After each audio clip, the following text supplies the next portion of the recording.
I'm Angela Ward. My mission is to make sure that we put money into the hands of Georgians, and I'm very skeptical of any idea that doesn't achieve that purpose. I'm bringing you inside access to innovators and thought leaders that are shaping our area. It's politically correct.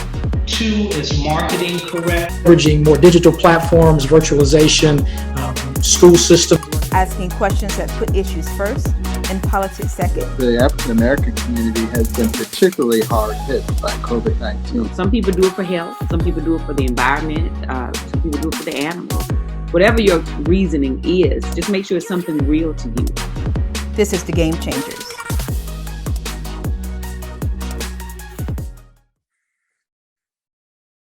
I am Angela Ward with the Game Changers. It is an honor to have Secretary Brad Raffensperger here on the show today. He is running this election for the primary, and we are excited to have him on the show today. So, Secretary Raffensperger, could you please let everyone know why did you decide to run again? Well, I'm the first Secretary of State to do a 100% audit of our voter rolls for American citizenship. And what we identified were 1,634 non-citizens who attempted to register.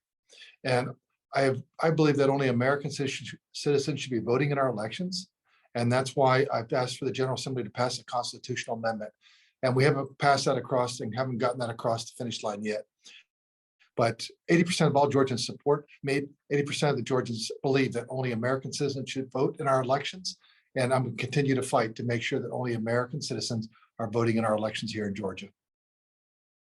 So many people at the past election was, we could just say it was crazy. How do you feel, especially to talking to that conservative or that liberal Democrat voter that is interested in voting for you again? What would you say to them? Well, I wrote a 10-page letter to Congress. I wrote a book called Integrity Counts to set the record straight. But every allegation never was ever enough to overturn the results of the race. They said there was over 10,000 dead people. There was only 4. They said that there were 66,000 underage voters. There was none there. And then at State Farm Arena, where they were counting the absentee ballots in Fulton County, they said that there was double scanning. And then President Trump handpicked Bobby Christine to look at that, and he dismissed that case. It was just information that was made up, and it wasn't factual.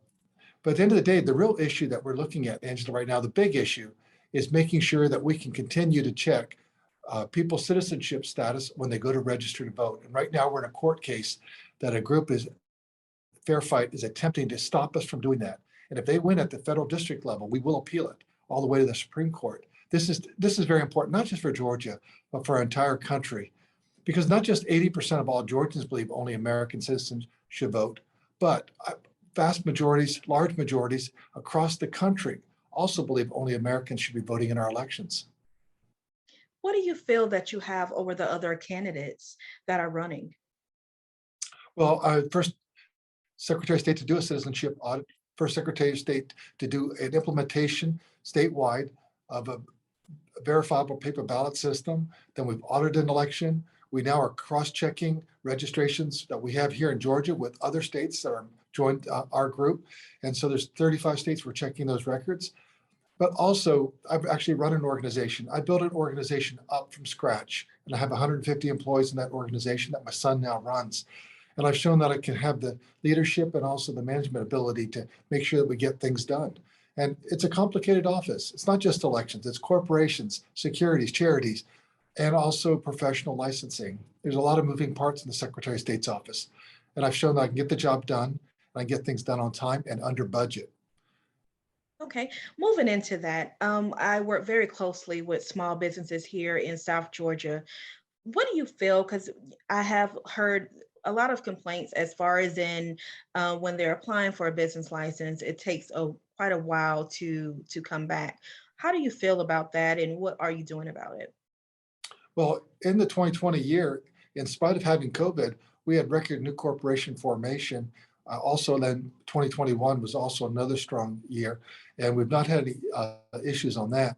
But we are right now updating our software system, updated on the Salesforce platform with Carasoft, for not just corporations, because we needed expanded bandwidth for all the new corporations, but also for professional licensing. So we'll have additional bandwidth, which will allow us to maintain the same manpower that we have, because the General Assembly has not funded any additional slots for our office, in spite of the record growth that we've had in new business formation and also just population expansion that we've had in Georgia. We have more nurses, we have more engineers, we have more electricians, plumbers, hairdressers, more of everything, because Georgia has grown so much in our population. Georgia has definitely grown as small businesses, and we just want to make it, easier for the process to starting a business, and that's why Game Changers have partnered up with some agencies here to help, especially African American businesses, to know the proper process in applying for a business license. But thank you so much. Say what, Thank you. Thank you so much for joining the Game Changers, and look forward to having you on again. And I wish you the very best in the election. Thank you.